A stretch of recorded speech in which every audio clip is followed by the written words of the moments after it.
Welcome to our CLE this afternoon, and thank you so much for taking the time.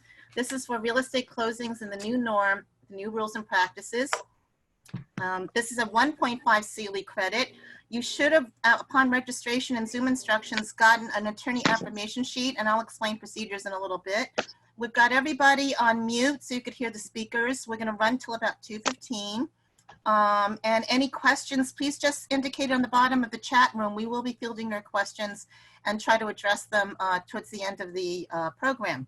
So welcome everybody. And again, thank you for coming. I wanted to thank the Asian American Bar Association New York. I'm the development director and the chair of the real estate committee. Speaking today with me is Wendy Liu, my co-chair. And I thank her for all the help she gives on the committee, and she will be presenting today. And my other co-chair is Amal Pashnanda. I'm looking to see, I don't know whether he's here, but we're thinking about him.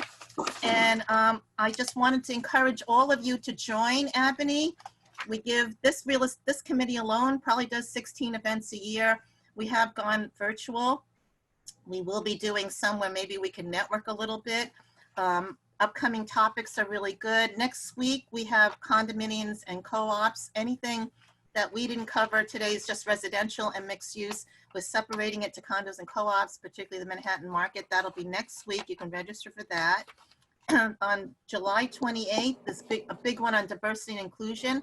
Most of you as attorneys know that you need a diversity and inclusion credit. Please feel free to join us, and you're going to get an extra half point in ethics. After that, in August, I'm excited.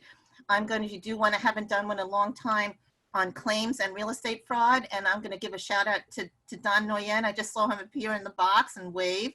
And maybe he can participate if he's allowed to. We're going to do claims and real estate fraud in the Big Apple with Adam Layton Bailey, James Thanasoulis, General Counsel and AmTrust title. We've done them before, and we usually get a governmental attorney general or district attorney or U.S. attorneys to talk about fraud. And that's coming up. And I need to put a pitch for the membership committee, and it's a fun event tomorrow. We usually have a happy hour virtual, and it could be attended by 50 people. We will be having a talent show, and it's on the Ephany website.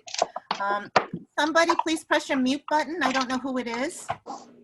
Okay, thank you. So please feel free to go on the Ephany website. I think you could still register today, and they do give out prizes, and it is a lot of fun and networking to meet a lot of members, or you want to get introduced to the Asian bar. I wanted to also, let me just see, to thank our sponsors today. I'm looking to see, I do see, okay. In my day life, I'm the senior counsel for Big Apple Abstract. We're a title insurance company, and I'm very proud to be a part of the company. And I'd like to introduce Larry Litwack. I don't know if he's here. Let's see if I see him. I see his box. Is he here? Okay, but I don't see his camera on. Okay, to see if he could say hello. If not, I want to thank Larry Litwack. He's the president and the general counsel of Big Apple Abstract, and the company has been around 40 years. And if you have any questions or title-related matters, please feel free to contact us. I wanted to thank Big Apple Abstract for sponsoring this event today. I'd also like to thank the Asian Real Estate Association of Manhattan, Greg Christensen and Christina Yang, who's on the board of directors. We've been partnering with them as well. And also introduce one of our panelists, John Kim. Sorry, Margaret. My computer gave me a hard time. Oh, no. I'm on my phone, so I don't know if you can see me. We could hear you. If you'd like to say hello, feel free. We could hear you. I'd like to say hello to everybody, and just compliment you on the wonderful job you're doing today and always. Oh, thank you so much, Larry. Much appreciated. Enjoy the program. John, would you like to say a couple of words on behalf of your company? And thank you so much for joining us today. No, absolutely. I'm just happy to be here and meet everybody. My name is John Kim. I'm president and managing broker for NextHome Platinum Properties, which is the residential arm of the company. And also we have the NHPP commercial and investments arm. We focus mostly on advisory, investments, and commercial sales and leases. I just wanted to remind everybody that COVID-19 is not going anywhere, as all of you know.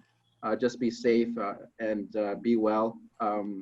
And also just kind of focus on, what we can do as opposed to what we can't do. I've always been telling my agents to focus on that. We're looking to grow. We're sponsoring agents that are looking to get their license, get their real estate salesperson license. So we provide all the training and technology for them, so that if you know anyone that's looking to get their license during this time, love to speak to them. And anyone that has questions about real estate, I sold hundreds of millions of dollars in real estate from the Hamptons to New York City. So we have a very strong team to really help and guide many of your clients. So reach out to me if you have any questions. I'm always here to help out, and whenever we can. Just reach out, and I'm happy to be here.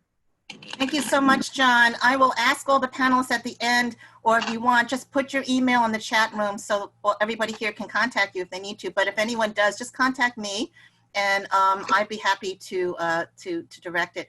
I wanted to thank Forchelli, Deegan, Terrana for their sponsorship. I've been working with them a couple of years.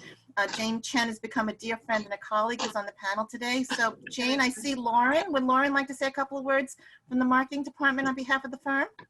Sure. Good afternoon, everyone. We're thrilled to be a part of this webinar, and I echo, what John just said about staying healthy and safe and being able to do these types of opportunities during the day. And so we're thrilled to have Jane on the panel.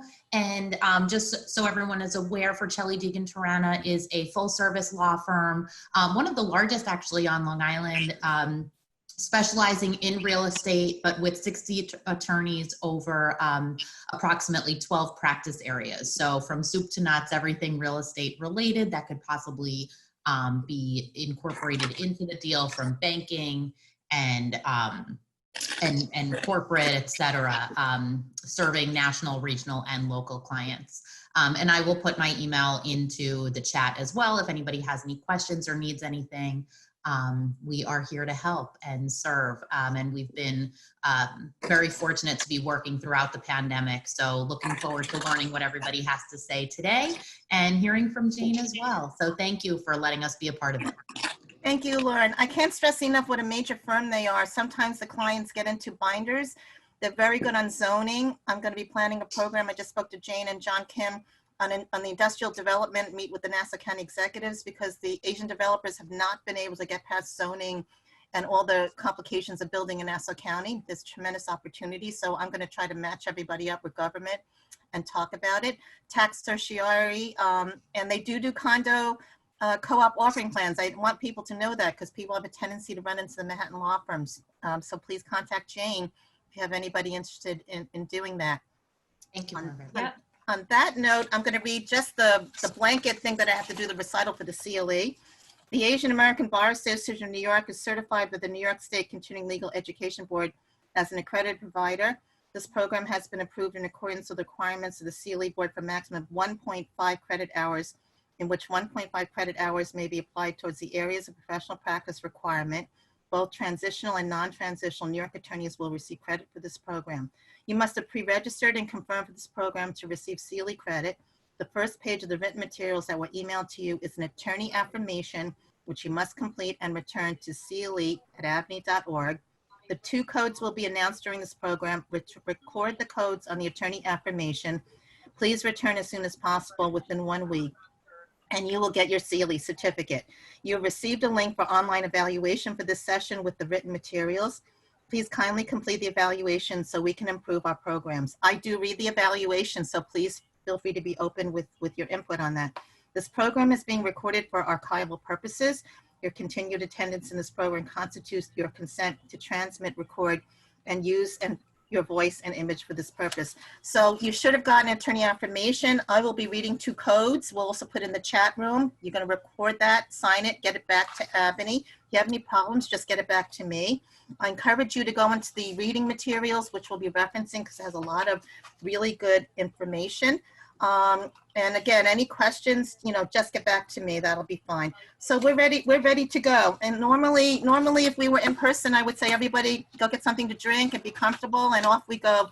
And this will probably hopefully end by 2:15. Any questions, again, just address it to the chat room.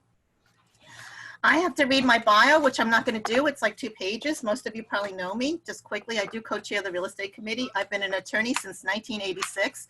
I have been through every single real estate recession and survived it and become resilient. Did not expect, however, for 2020 to present us with the pandemic virus and racial protests. And we are going to get through this. I did a real estate CELI and sustainability. And we're taking this moment to teach all of you the new rules and regulations and what it's going to be like to carry us through the storm. And we will get through this. So again, I'm at Ephany. I'm also at New York County Lawyers. On many real estate associations. You can read my bio. Any questions, I'm always available. And any ideas for any hot events, please feel free to suggest. Okay, somebody is, all right. If the program is viable and I can get the speaker, I just spoke to John Kim. I'm going to try to get Ryan Serhan. I think that'd be major cool for us. And if we could do that, I will definitely let all of you know, okay? So on that note, let's start this. How did we all get in this situation, all right? Basically, I was in the office on March 16th, and as of March 17th, St. Patrick's Day, I was in lockdown quarantine mode in my home. I only leave weekly for curbside pickup, and that's where I've been. The pandemic virus hit New York like a storm and put us all at a dead halt. We were coming and going, but then all of a sudden, our governor, who we really do beloved for being tough, New York strong, and New York loving, issued Executive Order 202, EO 202. And it is in your materials. It's very lengthy. I actually read it and all 50 amendments to it. Anytime he changes the executive order, whether to halt phase 2, whether it's to have masks, he amends it. His counsels, who I really know, have been working really hard. Okay, could somebody mute themselves? Okay, there we go. The EO 202, what put us in the situation, declared a disaster emergency in the state of New York as pursuant to the World Health Organization and the United States Health and Human Services Secretary, declaring COVID-19 as a public health emergency of international concern and a threat to the health and welfare of every U.S. citizen. Under the mandates, the state was placed on lockdown mode, and only quote unquote essential businesses as defined in the executive order were permitted to remain open. All other business had to shut down immediately, and we know what situation that put us in. Social distancing and quarantine were mandated amidst the entire population of the state of New York in an effort to contain the spread of the virus, which was very contagious. We were the first state in the entire country pretty much to be faced with the numbers and the rise of the virus. We were mandated to shutter down at home and not to go to work or to business. In that initial March 2020 order, essential businesses, which is relevant to what we're talking about today, essential business included A, financial institutions, including banks, lending institutions, insurance, payroll, accounting, and services related to financial markets, except debt collection. It also included professional services subject to extensive restrictions. One of the subcategories was lawyers. Lawyers may continue to perform all work necessary for any service so long as it is performed remotely. Any in-person work shall be limited to work only in support of essential services or businesses. However, even work in support of an essential business or service shall be conducted as remotely as possible. I can't stress that word more than enough. Also for lawyers, all the courthouses were shut down, all the governmental offices. There really wasn't much that you could do. The second category is what affects us, real estate. Real estate services shall be conducted remotely for all transactions, including but not limited to title searches, appraisals, permitting inspections, and recordation, legal, financial, and other services necessary to complete a transfer of real property, provided, however, that any services and parts may be conducted in person only to the extent legally necessary and in accordance with appropriate social distancing, cleaning, disinfecting protocols, and nothing within this provision shall be construed to allow brokerage or branch offices to remain open to the general public, including clients. Confusion beset the entire real estate world. Should we go to the office? Should we not go to the office? Oh no, that guy's running his office with full staff. That's terrible. And that's not fair. How can they be making and functioning and we're supposed to be at home? Lawyers and title companies and real estate offices appear to be essential and continue to follow the dictates of working remotely. Okay, so that was lawyers and title companies because we were considered essential and financial services and insurance. What about the realtors? And that brought up a big question. What about the realtors? A clarification needed to set in, and thank goodness in the first week of April, the New York State Empire State Development Corp, and the memo is in the exhibits, which is the economic arm for New York State, clarified what realists could do and not do. And I know all the professional organizations, NYSAR, NAR, they all jumped in on it. Real estate agents may resume residential commercial showings while inspections and appraisals may resume. However, everybody was encouraged to maintain social distance and all public health protocols were to be followed. Open houses were not permitted unless with rigid social distance where only one person was permitted. On that note, I'm going to introduce John Kim because that was his world. Let me read his bio. He did speak before. And let me just, okay, let's see. And he will tell us what he's been going through since March. And I love to follow John on social media. John has said is a successful entrepreneur, former founder of Reliance Star Payment Services and Trusted Computer Solutions. He's currently the president, managing broker of NextHome Platinum Properties and NHPP Commercial Properties, progressive real estate group with offices located in Great Neck, New York. Licensed since 2005, John and his team have been providing residential, commercial, and investment advisory services throughout Long Island, Queens, Bronx, and Brooklyn. His group is part of NextHome, a national real estate franchise. He was awarded #1 franchise, which was awarded #1 franchise in 2020 by Entrepreneur Magazine. NextHome is projected to hit over $8 billion in sales, over 30,000 transactions, and 500 franchise locations in 2020. John is a proud sponsor and supporter as well of many local veterans, first responders, teachers, and nurses. I remember how I met John, and I'm going to make John laugh. I was leaving a big flushing event at the Sheraton, and Congressman and Grace Ming and I are walking to the parking lot, and she sees John's beautiful panorama Porsche pull up, and she goes, "You have to meet him." At which we had to stop his car dead halt as he and his wife, Fiona, were getting into the car, and I was thoroughly embarrassed. But I always remember that moment, and that's how I met John. John, welcome to the panel today, and we're looking forward to hear about how you've been making it through the pandemic. Thank you. Thank you. I'm happy to be here. Yeah, prior to COVID-19 and with the government restrictions, realtors' businesses basically was on a standstill. You know, we couldn't do anything. And, you know, my agents and brokers, buyers and clients were getting calls every day. And we really needed to reinvent how we do business and adapt very quickly and safely and really help our clients to still conduct business. We had to really learn how to prospect virtually because, you know, we couldn't really, you know, meet individuals, you know, physically. But just to, before COVID-19, just to share our experience, real estate market in Long Island and Queens has been very strong. And, you know, when mid-March hit early April with the government restrictions, basically a lot of the buyers and sellers left the market and because of the pandemic. A lot of the sellers took their homes off the market because of the pandemic. Buyers, you know, they were concerned about their jobs and job security, and which is very common with all the things going on with COVID-19. And I think most of it is because with the government restrictions in showing properties, not be able to show properties, a lot of the buyers left the market. Since real estate had become an essential business, we've been seeing a lot of increase in calls from buyers and sellers. There's a lot of businesses that's looking to move out of the city and buyers looking for larger properties outside of New York City area. So I'm very confident that the real estate market is going to continue to show good activity moving forward as long as the government allows us to conduct business. But it's been a really good challenge as brokers, owners, to really educate our agents and our clients on how we're going to conduct business and very safely.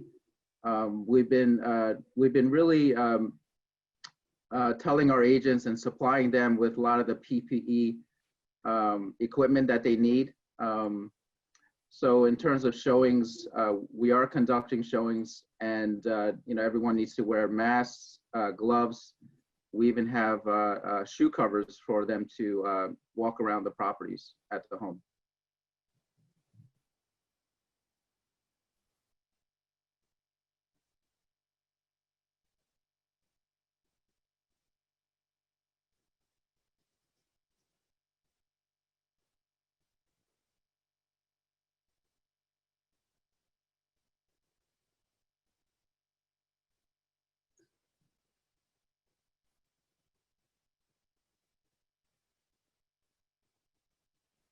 Hello, everyone. Hi, I'm Wendy Liu. I co-chair the real estate committee with Margaret as well. I'm a solo practitioner. I've been on my own for 2 years now, and during this pandemic, it's been a roller coaster for me, and I'm sure it's been a roller coaster for a lot of you. I've had buyers and sellers both wanting to back out during the pandemic because of many different reasons, and I'm sure most of you know. But let's start talking about the beginning stages of a transaction during COVID. There was no in-person showings. A lot of the showings went virtual. Home inspection was not done, couldn't be done most of the time. If it was done, it has to be strictly, everyone have to be strictly protected. Inspector was wearing some of them were, I was told, were wearing PPE gears with the full suits, the booties and the goggles and the shields. Of course, the inspector would be the only person allowed in the home. The home had to be emptied out, and buyers has to trust their inspector because they were not allowed to to be present at the home. And so that inspections were done that way, I was told. And then I've had buyers who were looking at property virtually. And it's hard to look at a property virtually when you're not in person and you don't know what are the problems in the home. So how can you protect your clients that way? Of course, in the usual standard contract, seller has representations in the contract where the house should be free of leaks, so the appliances, equipment should be in working order. But in addition to that, now I've seen in a lot of contracts where the seller has to cover all the leaks, have to repair all the leaks. So not just in the house, in the basement, the roof, the garage, okay? Buyers and seller would negotiate on the credit for appliances or equipment like the boiler, the heater, in the event those things were not working properly.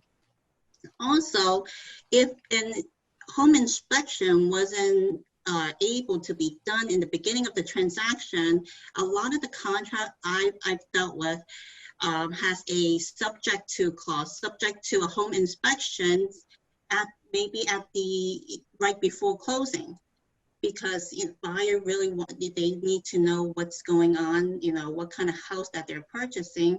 So I've put in subject to clause to a home inspection, at the final walkthrough. And what would happen is, you could write in a money to be held in escrow. And if there's any repairs that need to be done, well, that would allow the seller to repair these leaks or damages, after the closing. And a lot of sellers I've had were unable to move out or leave their home. And a lot of the times we get into a situation of the post-closing possession clause. That that clause is typical, where the seller needs maybe a few days to pack up their things and just to move out.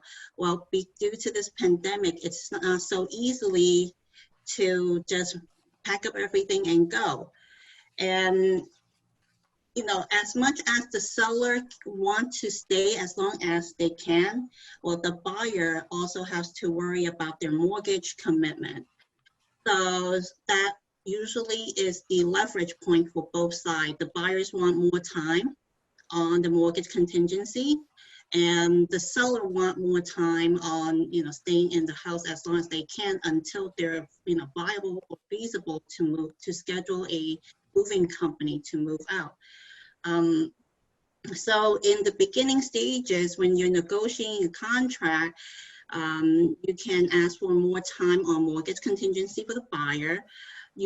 Typically, in a normal situation, it's 30 to 45 days for mortgage contingency, but now I've seen 60 days or even 75 days because appraisals were delaying. So on the flip side, for the seller, I've had situation the seller were granted a month, sometimes even more. Okay, so these things have to be worked out and negotiated. Of course, there have been time where, okay, we got into contract, and then we, you know, come across this pandemic, and what happens? Well, a lot of the lenders were hard to catch up on what was going on in the economy, and the loan process really got delayed. Some buyers were able to get out of the contract if they lost their job within their mortgage contingency period. Some needed extensions, but sellers and seller's attorney was very understanding on that. On the other side of it, the buyer understands what was going on and was willing to give seller more time to stay in their home if needed to. So I was fortunate where I've dealt with attorneys. Everyone was very understanding and was willing to work with each other on that. In regards to the banks and lending institution, I've seen a lot of banks willing to waive extension fees because of the pandemic, because sometimes, you know, appraisals were delayed. Usually appraisals were not done in-house. Appraisals are usually hired as third-party companies by the banks. And these appraisal company, I think during the pandemic, they were closed for a period of time. And a lot of the appraisers were not willing to go out and do the appraisal because of the fear of the pandemic. So extension fees were waived. Also, I've had buyers where they lost their jobs, and lenders were getting a lot of requests to get their denial letter as soon as possible. There were some issues with that because you could run into your mortgage contingency period expiring and you need to get that denial letter. Otherwise, you know, your seller's attorney may hold you to subject to the mortgage.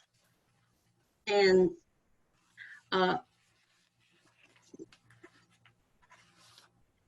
so if that is the case, either if your buyer is able to get the denial letter, then you can obviously cancel the contract and get the down payment back, or usually seller may grant more time to give to the buyer. Buyer may try to look for another co-borrower on the loan application and continue with the loan process. Wendy, do you see, I know when I represent a seller, I usually put with my clients, you know, approval of this, a provision that if you don't get financing, then we're going to get financing for you to hold the deal down. Do you see that coming from any of the seller's attorneys because they're fearful that a buyer is going to try to get out of the deal? Yes, I've seen half and half of the transaction. Yeah, but that's not guaranteed. Exactly. Yeah. Right. Mhm. And what I wanted to add, because I took a big Sealy the other day on real estate litigation, what Wendy's talking about, for the lot of the lawyers, I know you're so dependent on technology, lift the phone. Adam Layton Bailey said it, and I do it myself. I see people waving their heads. In this situation, lift the phone and call opposing counsel. Get the brokers involved, talk about it, document it, then on an email or a letter, because the judges, and Adam knows all the judges in New York Supreme, the judges are really being strict. They're going to go by the rule book. He said, basically, and then Wendy's going to talk about, I asked for her to talk about time of the essence.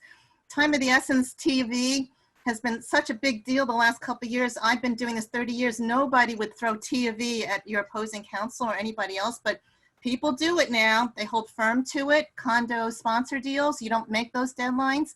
So important that all of you diary deadlines, keep abreast of it. As Wendy said, if you need more time, don't wait for the day. A young lawyer called me back in the midst of the pandemic in March.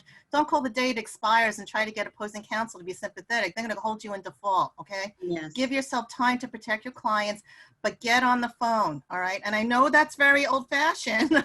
Wendy's smiling when I say that, but that's better, okay? Because there's a lot of misunderstandings. There's going to be a lot of litigation coming out of this pandemic right now.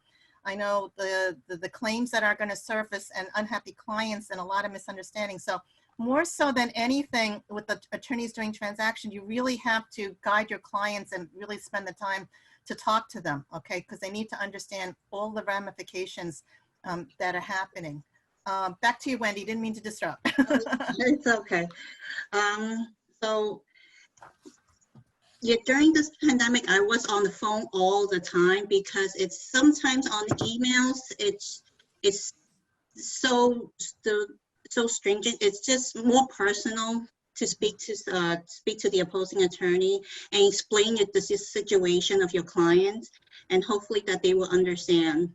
I usually will work with the opposing attorney. I won't throw a TOE letter out, but in Flushing, that gets passed around a lot.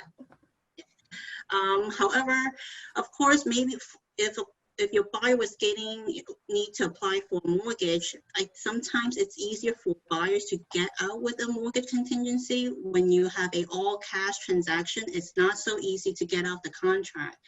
And I did have a situation where, we were in contract in February. The buyer thought he would be able to afford this property, but comes May, his circumstances change. And of course, by May, the seller's attorney was sending me the time of the essence letter. Well, what can I do for my client, who's telling me, I lost my job, I need to save as much money as I can now, and I can't make this purchase. I called the opposing attorney and explained the situation. And even though he did send me the time of the essence letter, as he was just doing his job by his client, what had happened was the price got renegotiated. Okay, and we were able to close the deal, thankfully, because nobody wants to go into litigation right now, especially now when the courts were closed. There's going to be a big backlog.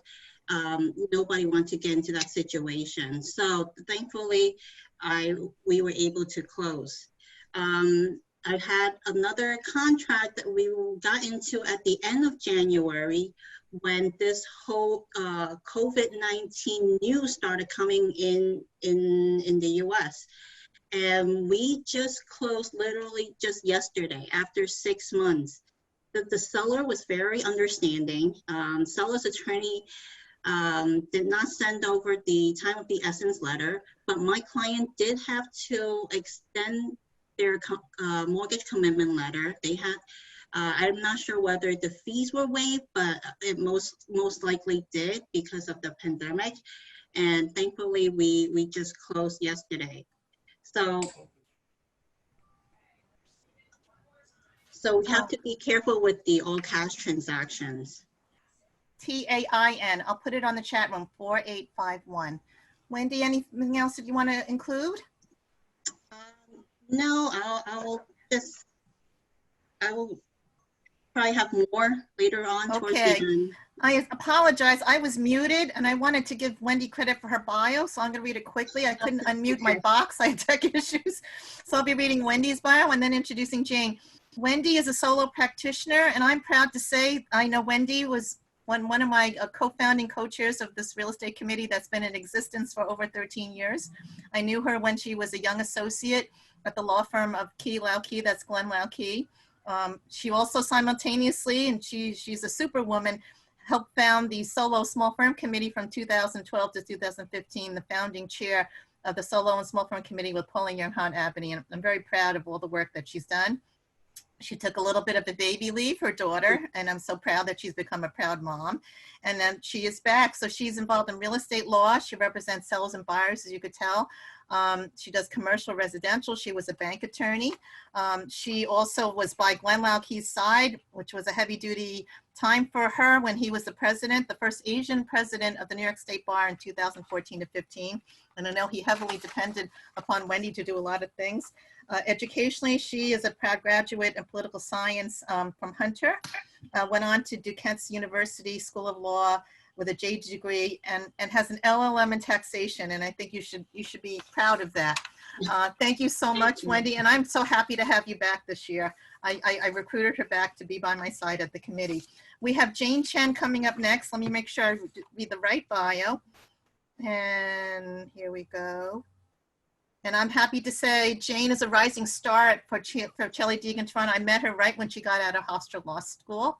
She is very active as on the alumni board there and with the Asian law students, which we work together. The Asian bar, we mentor them. She's an attorney practicing corporate and real estate law. She concentrates her practice in very fast as real estate law, special focus on co-ops and condos, knowing the boards, formation of offering plans, homeowner associations, real estate developers. And she also represents the co-op corporations with stock transfers, board and shareholder disputes, and foreclosures. She's fluent in 3 Chinese dialects. Wow, I give her credit for that. Mandarin, Cantonese, and Fukienese, and helps assist the firm's Chinese clients with their legal needs. She's a member of Abney, and she's also a member of the Nassau and Suffolk County Bar Association.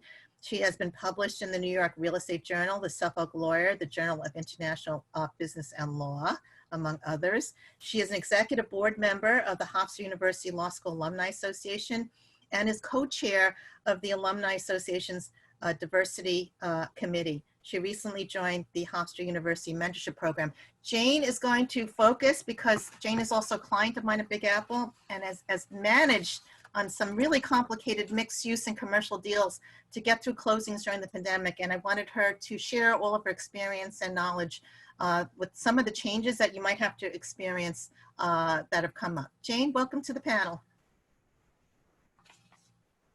Unmute yourself.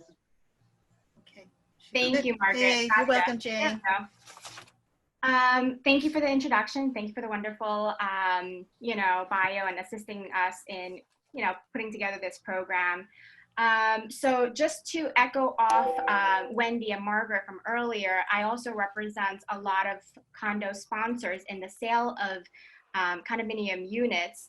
And contracts that were signed prior to the pandemic and the shutdown of the entire nation, essentially, deals were completely at a halt, and essentially the terms were renegotiated because sellers don't want to walk away and buyers are in a different financial state. So there comes a point where some of the purchase price were renegotiated and the terms were renegotiated, and in some instances, sellers were willing to refinance the deal as a self-financing. So it's been a very difficult whirlwind in the real estate area, to say the least. But it seems like things are opening up now with phase 2 and phase 3 opening up in Long Island and New York City. So we are seeing a slight light at the end of the tunnel, but this COVID-19 situation definitely is not ending anytime soon, as John had mentioned.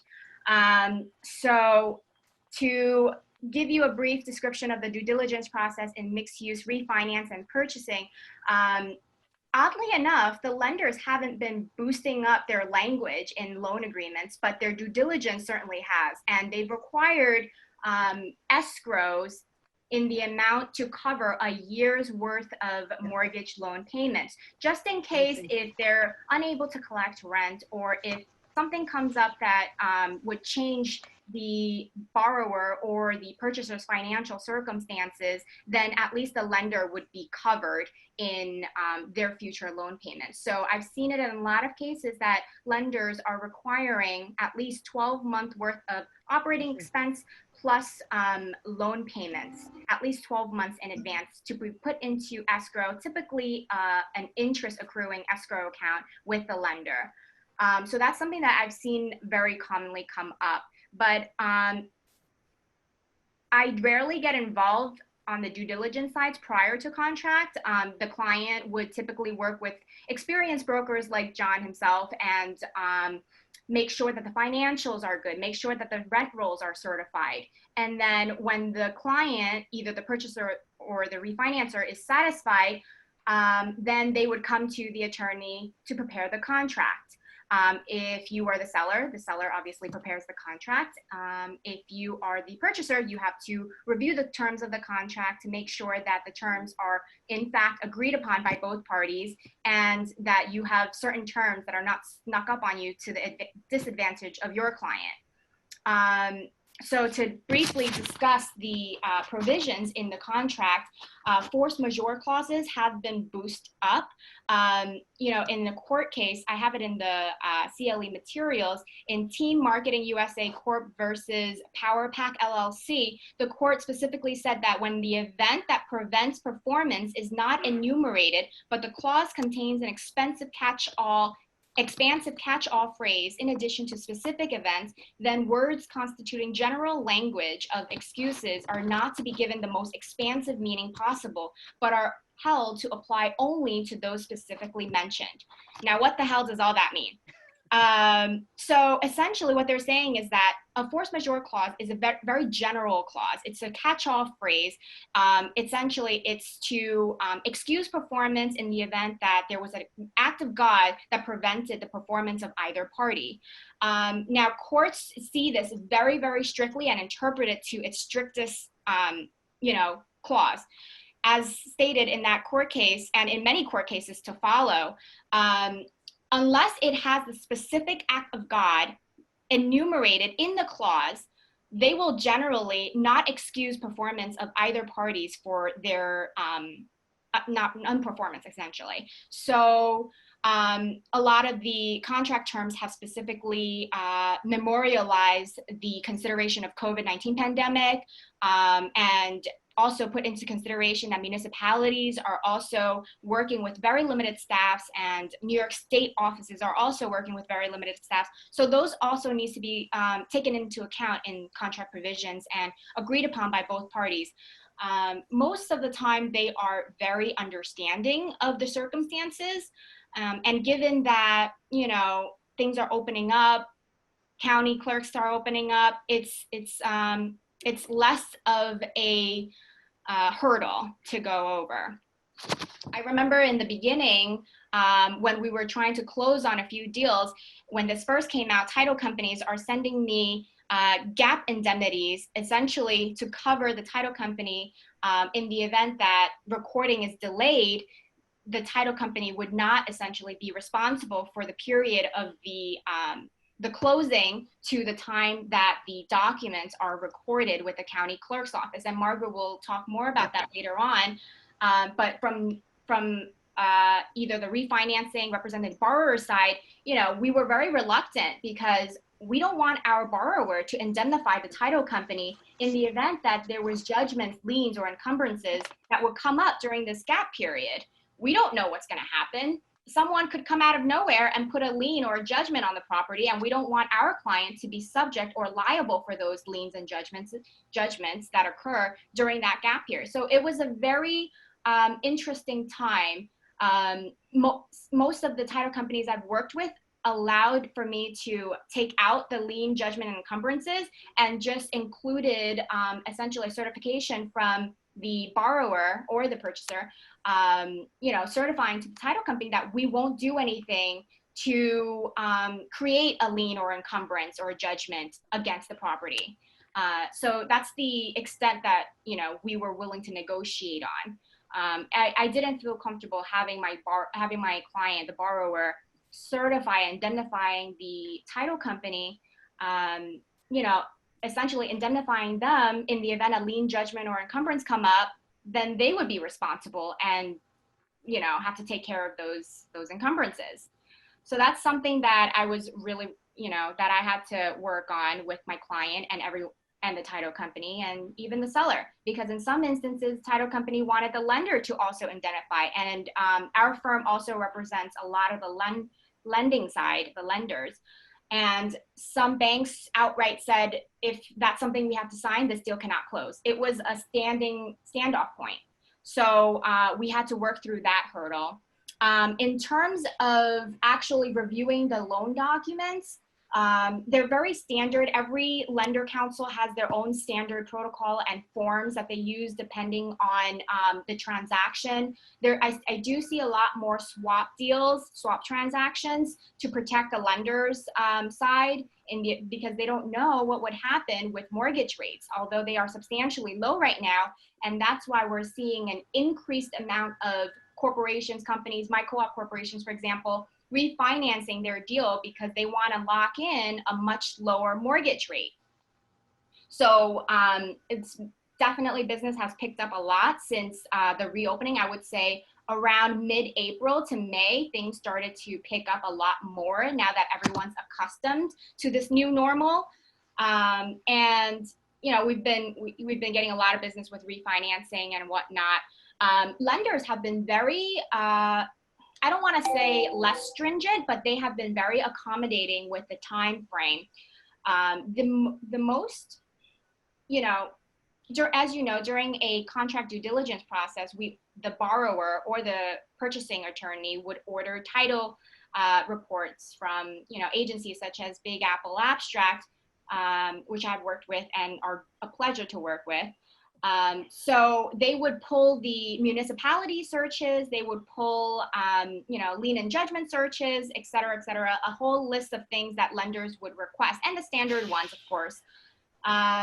And municipalities were shut down with very limited staff. So it was very difficult to get these searches in on a timely fashion and to expedite this file. Something that would normally take like maybe 2 months would now be extended to 3-4 months even. So it really depends on the file, but now with the municipality opening up, it's been a little bit more, it has become less of a hurdle. I had a lender who would typically require a redate of the survey, and because of the situation and the extensive time it would take to prepare the survey and to redate it, they had waived it, and in lieu of that survey, they had requested survey affidavits from the borrower. That's something that, can be negotiated with the lender, and sometimes they're willing to work with you if they want the deal to close fast enough. So things are picking up, definitely. Let's see. So, if you have any questions and if you need further information on any of those items, feel free to contact me. I have much more stories to tell. Thank you, Jane. We're probably going to do part 2 of after the pandemic and what our new world is, because we're in the midst of it. Thank you so much. I have to respond because on a commercial mixed use, and I have looked at all the boxes, and I know some of you don't know that. I do see some of my good colleagues on this CLE. You have to do your due diligence, and that'll get into me. What will the title company insure? Because when the lockdown hit, we couldn't get access to the county clerks. We couldn't access for municipal searches. Our search company shut down, and people are still moving along with transactions.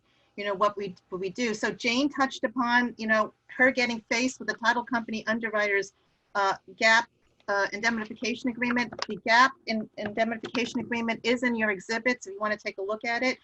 What is gap coverage? It is basically what happened is when the lockdown hit, we normally insure a period between the county's current certification date. When we get an abstract in, that's when it was searched. And it wasn't the search, it was not the abstract the day he went there. Searches may not be on the day of July 16th. It might be dated as July 1st. That's the certification date. And then it goes to the recording date. And what if it can't record right now? That was our issue. There's a big gap period in between. Offices are closed. We may not be able to get things on electronically. Underwriters, I used to work in the claims division, First American, we're appalled right now. We're not insuring liens, encumbrances, and things that might intervene in our policy to protect everybody because, those are things that are the land of the unknown.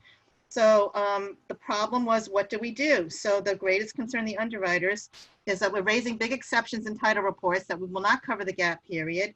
However, and I always say this from my perspective as a senior title counsel, everything in our world, I'm on the agent level, I will contact my underwriters, nothing is written in stone, and Jane is aware of that, Wendy's aware of that. Talk to your title counsels, give them every facet of the file, all right? See if there's some information, although we can't get to it, we can confirm it. Do they have existing title policies? Do they have existing surveys that we can look at? Because the surveyors were not going out, all right? Existing records that we kind of can work off of, all right? And with the offices closed, we're going to try to reinvent the wheel and make a judgment call, all right? The favorite expression in the title insurance industry, and let's see if Larry Litworth's smart, barring a claim, okay, barring a claim, company might insure. And we are not unreasonable, but if the underwriter says do not insure, we don't want to put us in front of a big claim. So during COVID, all of this was surfacing for the title company. All right, and the affidavit, as Jane said, is very strict in language. It's making everybody responsible for indemnifications. But again, we're not unreasonable. If you could provide information to us that we could somehow see that it's not going to surface in any undue claim flaring up against the policy, that might be anything intervening, and she's reasonable. You said buyer indemnifies, which makes sense. You know the buyer. You can tell the buyer. All right, you have no control over everything else, so why should you sign an affidavit? All right, so it might be an instance where rather than, again, it's going to be conformed to every situation.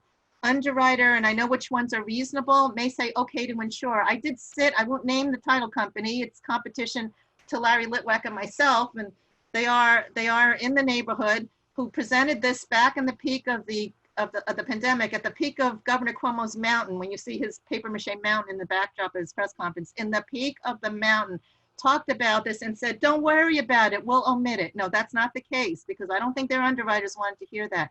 You've got to get as much information as possible. And then the burden is for you to tell the underwriters, look, it's okay. We know the clients, this is the situation. Because obviously when it gets presented to the underwriter, they don't have the facets of the file. So, we as underwriter counsel, we as title counsels at this level, I sometimes will talk to the clients every day, and Jane knows I'm her best friend. Wendy knows when you're in the middle of a closing, and I'm going to talk about this now, I'm on the phone with you constantly, all right? Now we're working remote. There's no excuse that you're not available. Jane knows I sometimes will call her 11 o'clock at night because a light bulb went up in my head on a survey question or something. That's what you have to do. So in terms of the exceptions, yes, it has been said, it stays put in the policy, but however, I'm going to tell you, work with your title agency counsel, and then have them work with your underwriters, and then case by case, see what happens with it. This was one of the directives. I don't want to name the, basically though, if you can't do a full title search at all, and it's better now, the county offices are open, but in the height of it, we couldn't get to any offices. So at that point, we tell people, give us your title policies. Let's see what we could work with, all right? In those cases, definitely we could not insure. We were getting memos from all our underwriters, do not insure, all right? But we did, one of our underwriters, and I don't want to name them because I'm not quite sure I could share the bulletin with you. If the company if we have satisfactory title information and we can't record the documents, all right, the county clerk is closed, they will not take electronic filings, we may insure. And again, I always tell people, case by case, There's nothing, when I teach young title counsels how to read files and clear, they always say, is this the golden rule? There is no golden rule. For our purposes, because it's insurance, we do not want claims, and we look at every facet of the file, and it's case by case. So an underwriter may insure title if the following, and most of the underwriters sent bulletins in April on this: policies not over $3 million. The owner will provide, the seller will provide an indemnification affidavit. Title examination does not show that the seller, buyer, borrower is subject to any outstanding involuntary or statutory liens, judgment liens, tax liens, mechanics liens, or lawsuits. Now, lawsuits is really interesting because you may not know if the lawsuit is coming. Usually it's dependent upon someone volunteering information to me that they're being sued, and that's always a red flag to me that that might be a potential lien on the property. The insured mortgage is not a construction mortgage. At the time of the peak of the pandemic, we could not insure construction mortgages because we needed to get contents. Construction mortgages fund in phases. We need to make sure there's no prior judgments or liens, and we just absolutely could not insure construction loans. That has changed now that the counties have opened. And we determined that the closing instructions provide an acknowledgement that recording and the return of the deed will not be delayed, okay? So these are the instances regarding the gap. It's better now, as I said, everything's open and we've got records in front of us. But in the peak of it, yes, everybody was trying to close. Not an easy situation. Something new came down in the interim of the pandemic. New York City Department of Environmental Protection water bills. And you may think it's nothing, but it is. I worked in claims. Water bills can be a big deal. And we had the ability in the past, not anymore, to go to DEP. A title company can go on behalf of the buyer through their service company to get access to all the water records against the property. Not the case right now. It's been shut down that the owners only can go in and get a final title read and get the account information and the history. So there are new exceptions in your report, which you will see. Please be advised that due to recent changes implemented by the New York City Department of Environmental Protection, and Examination Service is no longer allowed access to review the history of all water entries. For all properties located in New York City, we cannot determine the periods covered of the amounts due. However, we have been advised an account can be set up online by the owners and the information should be available. In the alternative, a final water meeting should be requested by said owners prior to closing. This is very strict right now. You need to get what we call a DEP title read letter. You will see exceptions. As a buyer's attorney, push your seller's attorney way before closing, all right, that you need to get this. I think it should be a part of your contracts now, because if that doesn't happen, you're gonna get a title read letter by the owners after, okay? And that could be a difficult situation because you wouldn't be able to put the onus and the burden of that water responsibility onto the seller. The buyer might have to be somewhat responsible. Now, in a commercial, people say, what's the big deal with the water bill? And I'll tell you the funny story briefly on the claims. We had a building, the seller didn't get a read at the closing. We insured title, it was in Greenwich Village, and it was a sushi restaurant. And you may laugh at this, but a sushi restaurant uses a lot of water. And the water bill was $200,000. They did no final read at the closing.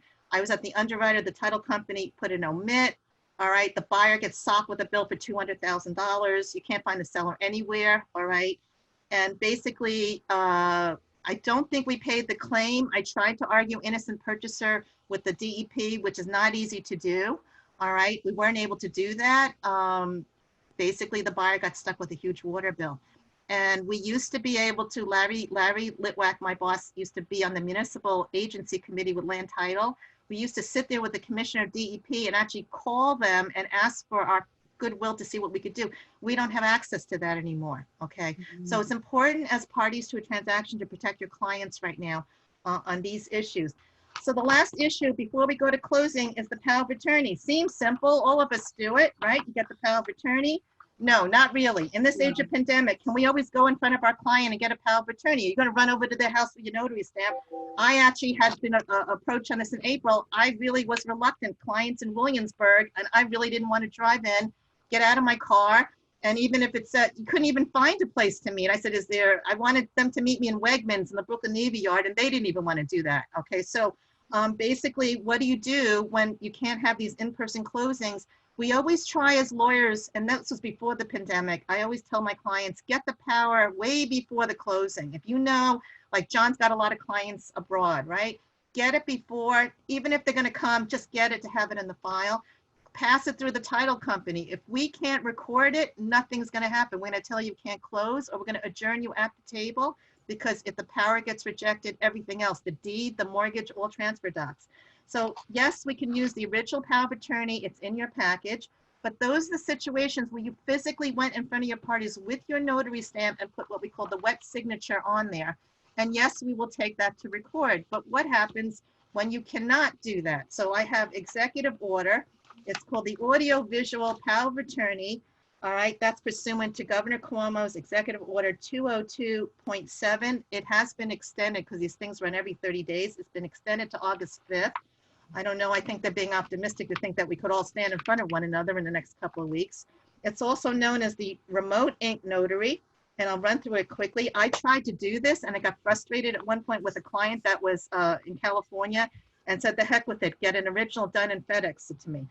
Signer and notary are located in different places in New York State. So I couldn't even do a virtual, he's in California. Only limited to New York State, all right? And you're looking at each other on a computer screen the way we're looking at one another now, okay? Using technology, no pre-recording. In live time, I'm gonna look at Jane and we're gonna have the notary in front of us, all right? She's gonna sign it, right?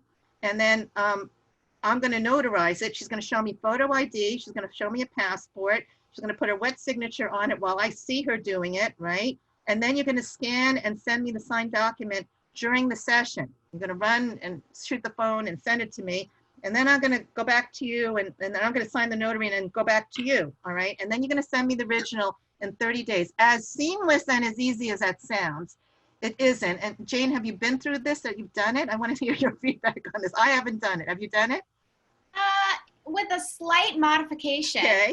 I have represented, for example, for a client that I've represented for years and years and years. I was able to FaceTime him and make sure he, in fact, did sign it. I don't need to see his ID because I know who he is. Right. I personally know him. So it wasn't as crazy as that. I would be more hesitant or, by the books, if you will, if I didn't know the person and I'm notarizing someone that I've never met before. So that's a different circumstance. For clients that I've known for years, they can just certify to me that they did in fact sign it. We'll FaceTime and you'll tell me that you signed these documents and then you'll ship it to me where I will notarize. Yes. And that's where, I would send the full executed loan documents to the lender, which we'll get into later in remote closing section.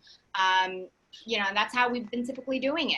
Yeah, so it just needs, and you hope technology is on your side. Technology is not always on your side. So once all of that is done, the original then goes back, to the title company, which we're gonna hold, all right? And we get it within 30 days. However, if the file is, closing and I need that right away, please don't wait 30 days, Mr. Notary. Get it back to us as soon as possible.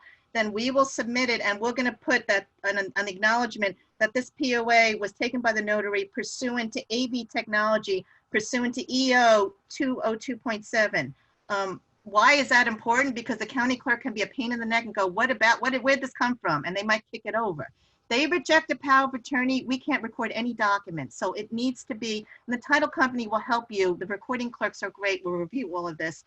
It also, in New York City, requires a certificate of conformity to record the document versus AV, and that's in your package. I put it in your package. People ask, well, what if the signer and the notary are in different places? Can we do AV? And again, I said no. New York Governor Cuomo will not permit that in New York State. The one last thing is we're very strict on it, and Jane just said it. She knows the clients. If you know the clients, the title company is fine with that. We may even ask the attorney to give us your attorney affirmation swearing on your license that you know the client, all right? I love it when there's no ID or we can't get it. And I ask the attorney for the affirmation, they go, hell no, I ain't signing anything. I don't know them from Adam. And that makes red flags fly up all over. I didn't bring my red flag today. I do have it for when we do claims. And I wave a red, James Stanislaus made a red flag and we waved the red flag. You need to be sure because we don't want to know that you've substituted people to commit fraud and try to sell a property or refinance, all right? And that happens a lot lately. So we're on to remote and escrow closings, and we're on the way. I know this is, you know, as I said, we don't have much time today, but we will do another one if you want more specifics. We're going to do remote escrow closings. Nobody sits in a conference room anymore or goes to John Kim's office, whose beautiful office is great, and sits around a nice table. We don't do that anymore because it's not socially distant. We might try to do it with a bit of discomfort, but for now, a lot of us are doing remote escrow closing. So John, tell us, like, we're ready to close. Do the clients do an inspection? You know, what is your role as the realtor right before the closing? Well, because of social distancing, the brokers usually do a final walkthrough before the closing prior to COVID.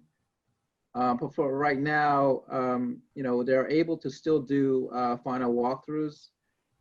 We just have to follow the right protocols. So number one, the sellers are not able to be at the property, and the buyers are able to do a walkthrough to the property. Before the appointment, we normally have the sellers open up the windows and just clear out the air. And of course, everyone's wearing masks and the right PPE equipment and shoe covering to walk around the property. So yes, inspections are still able to done so. Okay, that's good because, and I'll talk about it next week, the condo ones. We've had horrendous ones in Manhattan where there are issues at inspection, you take pictures and then you can't even get the building, I guess the super or someone out to make repairs, and it's a difficult situation. More so with houses, probably a little bit easier, but within the confines of Manhattan, it's been really terribly challenging. Wendy, talk about, you're on the way to a closing, and I might just be talking to you, collaborating on the conversation now. So the other side calls you, whether your buyer says, okay, we're not going to the table.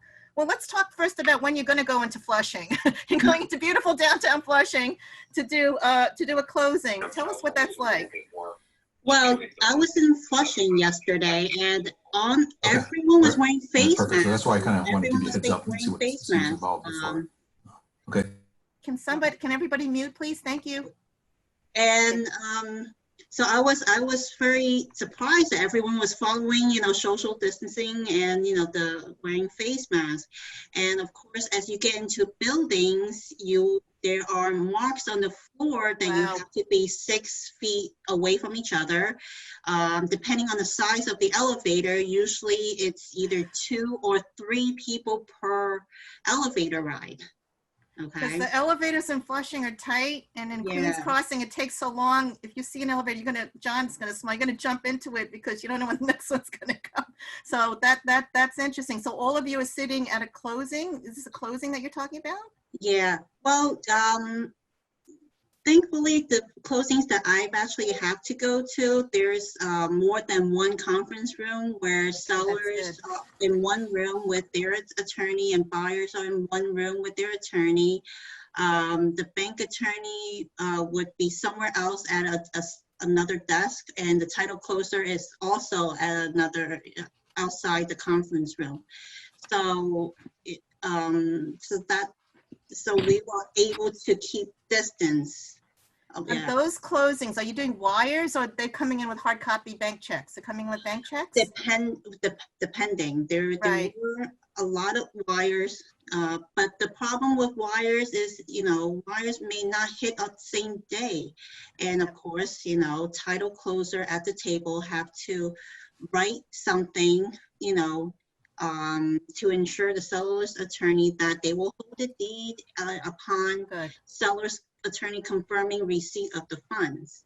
Right, that's a good point. I'm going to go a little backwards. In the documents, you'll see there's a sample pre-closing memo, all right, from a transaction and wiring instructions, but I blacked out to save the safety and confidentiality of the parties. As a recent closing I oversaw at the title company, I Sharpie penned out the names and everything else.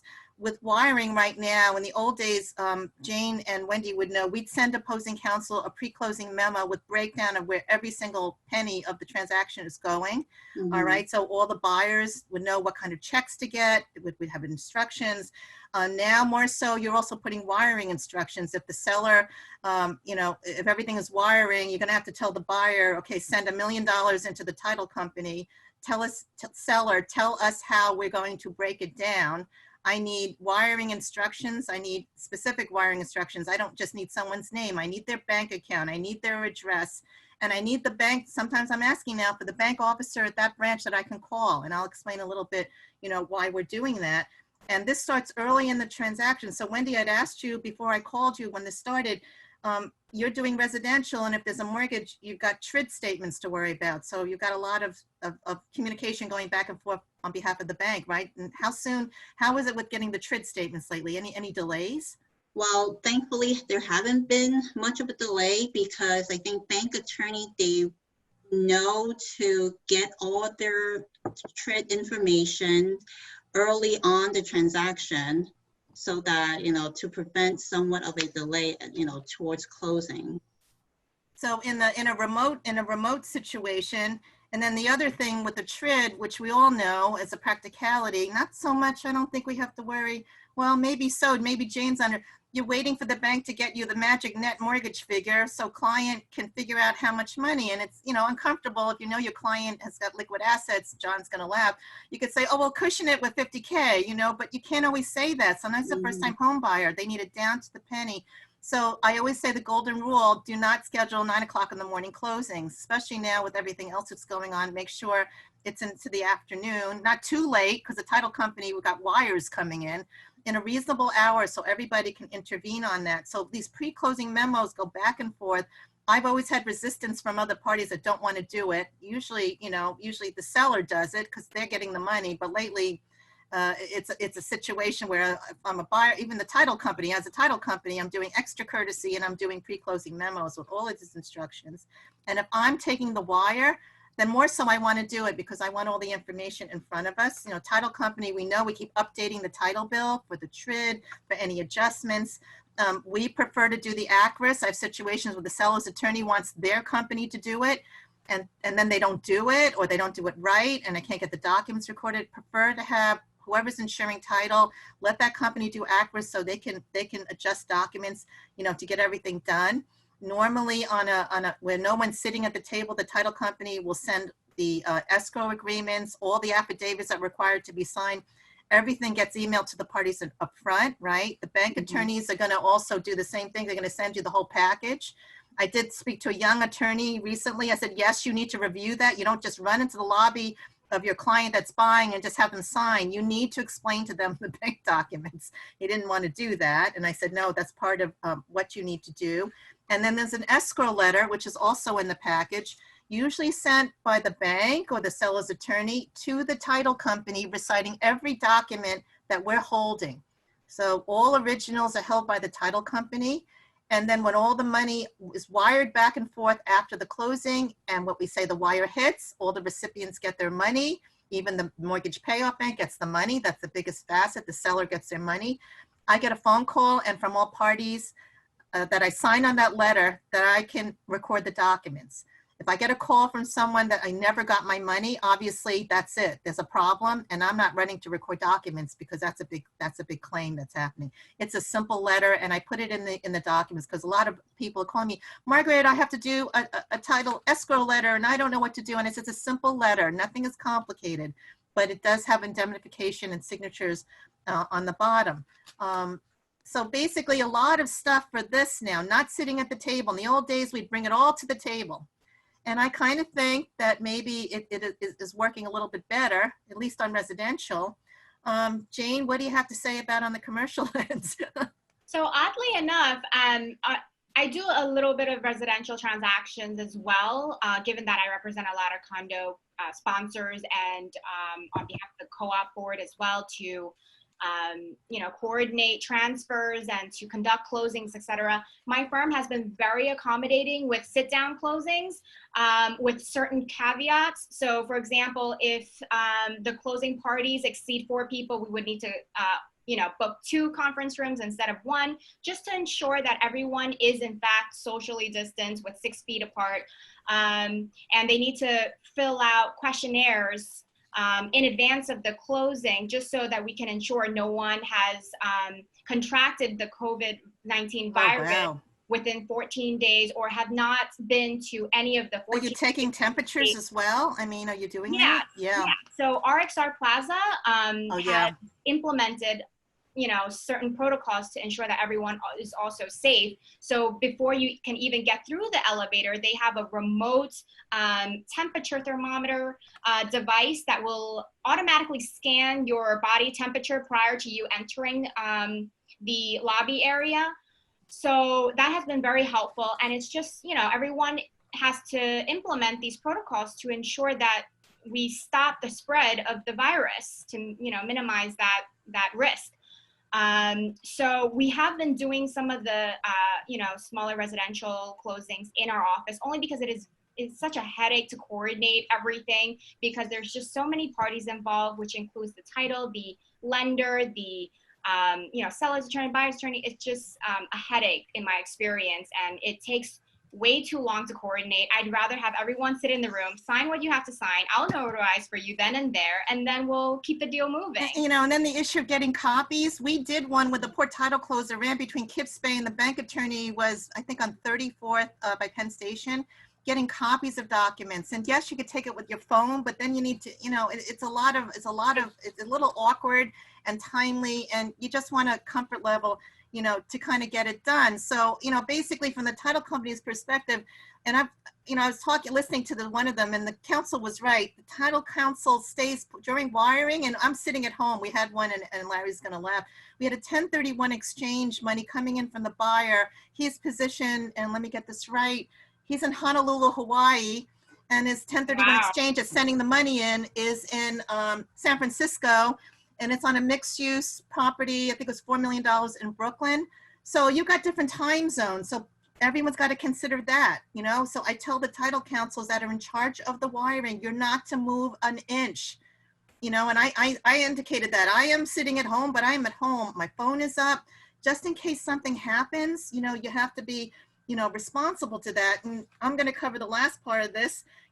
Title counsels, again, we do not move until I hear, federal IDs numbers, and I'm constantly badgering everybody. But the problem with the wiring, like you say, sometimes we got a bank that's out in California. Yeah. They're running in a different time zone. Yeah. Right. I've had the same issue with one of our deals, Margaret, where I represented the borrower on a mixed-use building, and lender counsel sends over the wiring instructions because the title company is acting as escrow agent to disperse all the funds when lender approves the funding.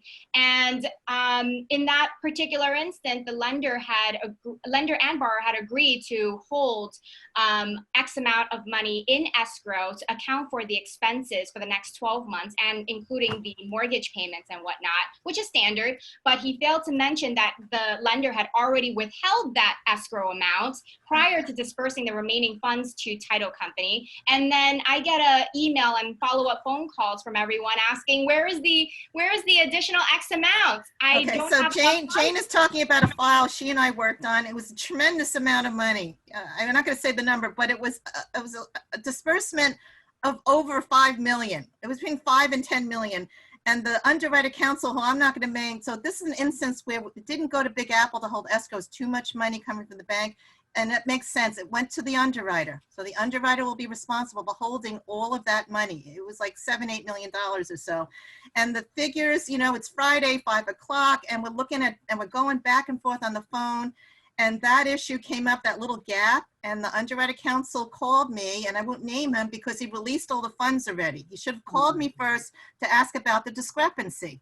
And I know Jane, so he's against, I know Jane. I know how very thorough and diligent she is. So I said to him to calm down, because he wasn't calm at that point.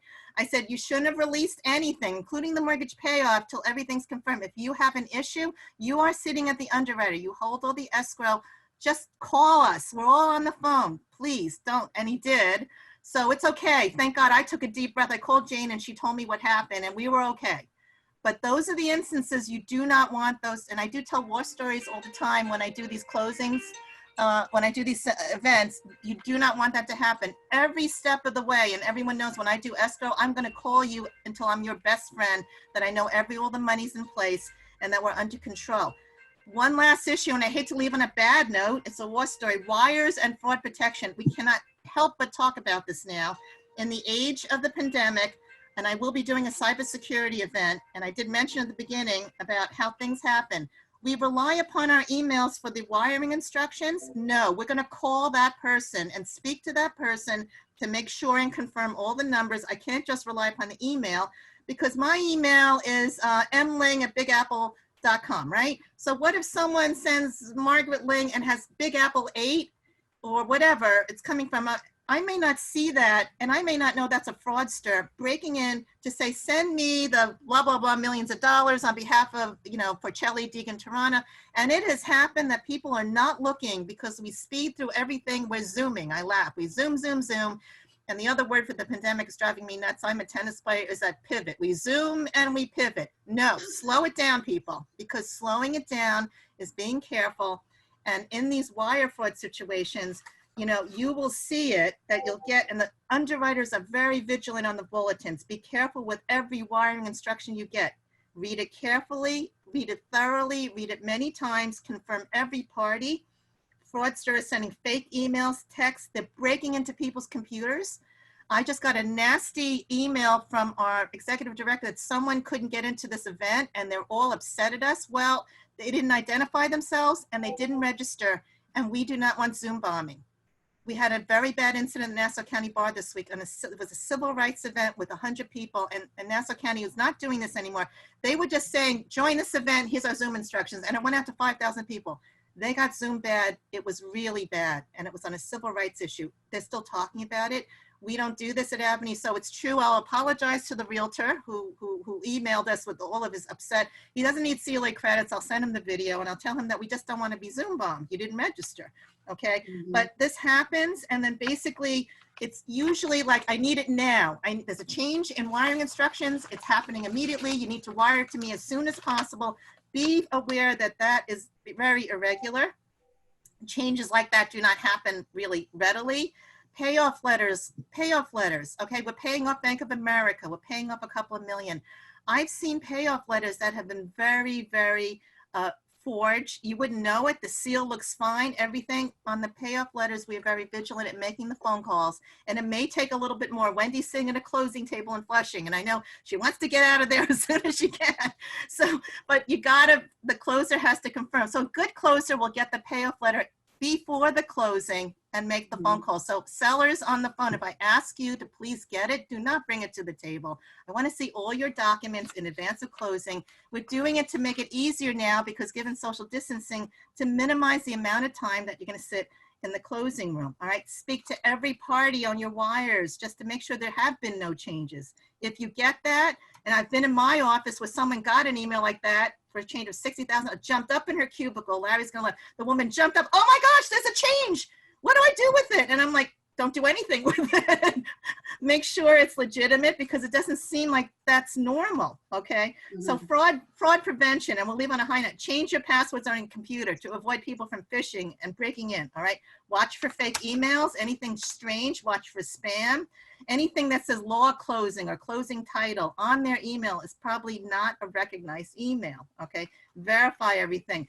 Remind the realtors, and I don't mean to pick on John, and the buyers to be careful when someone's sending you instructions, because in New York, usually it's the lawyers that are doing everything. They got to, it's telling the broker to do it, then that's kind of irregular, all right? Then there's to remind all the parties to follow the instructions of the title company. You know, we don't have power trips. I know everyone's like, what is it with the title company? They're all over it. We want to make sure it's done right, okay? And we want to make sure everybody's protected. Any transaction nowadays, and I don't want to downsize it. Any transaction, any residential deal, it's not small. The smallest house in Flushing right now is at least $1 million, all right? Nothing is small. John sits in the North Shore. Nothing is small, okay? So we want to protect everybody, all right? And again, I want to assure you that the title company, you know, on behalf of the title company, and I am a practicing real estate attorney. Sometimes people forget that Margaret understands so well. I was in private practice for 10 years. I represent many first-time home buyers in the 80s. Most of the condos in Battery Park City that went onto the water, it's all landfill. I represented most of the young Wall Street Asian yuppies that bought. Now I'm representing their children and grandchildren, okay? But I realized then the title company is your best friend. When I started practice, I used First American Direct, and they are your best friend. We are here to help you and get you through the transaction. So on that note, does anybody have any questions? I don't see any. Everyone has their contact information. We ran over 10 minutes. I wanted to thank John. I wanted to thank Wendy, Jane, my administrators, Margaret Langston and Francis Chen, for what I think was a very engaging, and hopefully everybody learned a lot today. And if there's any questions, I'm going to give you my short Gmail, mtling88@gmail.com. I think that we can do part 2 when everything's settled in to talk about how we've made it through. But everybody have a great afternoon, and lovely to see everybody. Thank you so much. Thank you. Thank you so much, everyone. Thank you, everyone. Bye. You guys. Bye.